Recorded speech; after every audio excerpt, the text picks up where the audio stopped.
Baseball fans in Alaska witnessed danger from above as a plane crash lands during the middle of a game. People on the baseball field turned around and looked at the sky and saw this thing happening and started waving and saying no. At that point, you realize this is it. You know, there's no tomorrow. July 31st, 2003, Beluga, Alaska. Brothers Ron and Mark Fisher are on their yearly fishing trip. Every year my brother would come up for his annual fishing trip, trying to outdo me, catching fish and little sibling competitions. We had a great afternoon fishing. We caught a lot of fish, the weather was perfect. Content with their catch, the Fisher brothers charter a 4-seater plane to shuttle them to Anchorage, near Ron's house. At 7:45 p.m., the siblings, along with another passenger and the pilot, take off. The sun's still up, and this is still July, so it's land of the midnight sun. It's perfect Alaskan night. 40 miles away, the midnight sun shines on Mulcahy Stadium, where a baseball game between the Fairbanks Gold Panners and the Anchorage Bucks is underway. In addition to baseball tonight, the stadium complex is housing soccer and track and field events, and it's filled with fans. There's a lot of events going on. There's a lot of people outside that day. Back in the plane, Ron and Mark cross the Cook Inlet and enter Anchorage airspace. The sun is hitting on Anchorage. All the buildings had the reflections on it. It was probably the prettiest night we've ever seen when we were flying. But suddenly, the plane's engine dies. I look over at Mark, looks at me, that's not right. And immediately we start dropping, and that elevator feeling, you know. The pilot scrambles to get the motor started. Seconds later, the engine starts up. Once he got the plane going again, it was happy times with me. But the happy times don't last. Before the brothers can relax, the motor cuts out again. You just keep hoping. Get it started. Come on, man. Just get it started. He looked a little frantic up there. And this time, the pilot can't restart the engine. I can see the color of cars. I could see people walking on the sidewalk down there. Get it started. Desperation set in at that point. Come on. Get it going, get it going. Like on cue, I'm looking out the window, looking out here, and we look toward each other. And it was just identical. And we said, that was our last parting words to each other. The plane plummets from 800 feet. Mark and Ron know the pilot is going to crash the plane. The question is, where? He was scrambling to find a place to land that. He didn't try to start the motor anymore. It was done. It was over. We're going to land this baby. And see the baseball field. And we were headed straight for it. On the ball field, the hometown Bucks are taking a beating, down 7-0 in the top of the third. Bucks pitcher Andrew Cowan is in the radio booth when he notices something strange.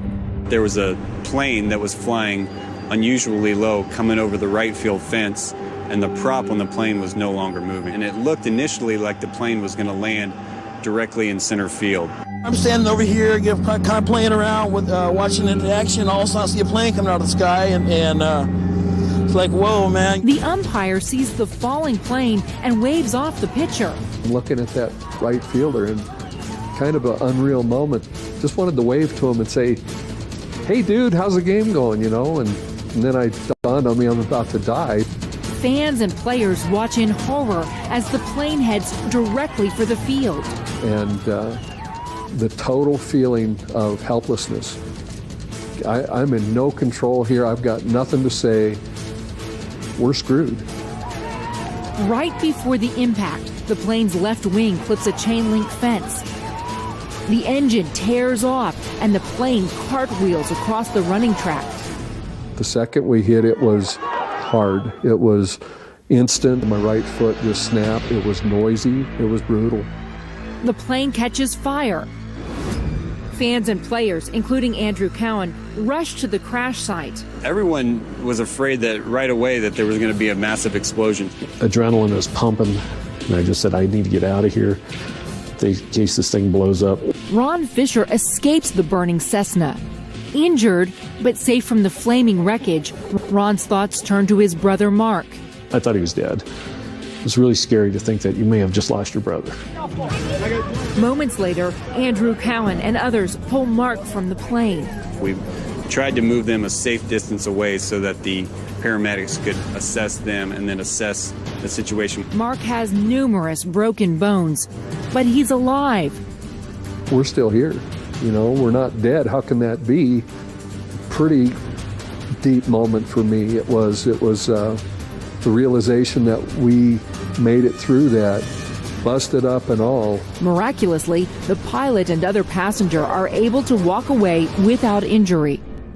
Looking back, spectators and survivors of the plane crash commend the pilot for keeping a cool head under pressure. The pilot did a really good job of where he laid it down, because if he goes to the left, they probably hit the fence and there's probably some fatalities involved. If he goes 10 yards to the right, he lands on the soccer field and there's a potential to hit children and young people.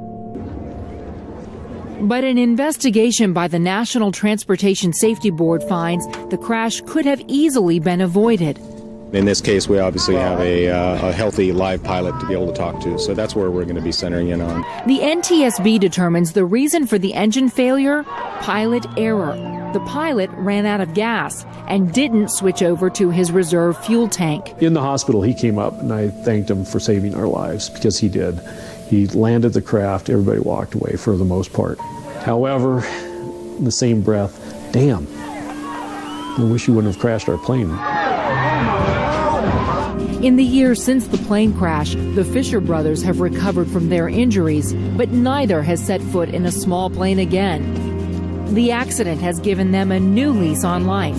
It made us both realize that time is more important than anything. You know, time in your family. Time goes fast, and I want to use it the best I can. Mark and Ron spend that time together. Since the crash, they're closer than ever. It's definitely made us tighter. I mean, I still don't like him a lot, but I like him more than I did. He's a good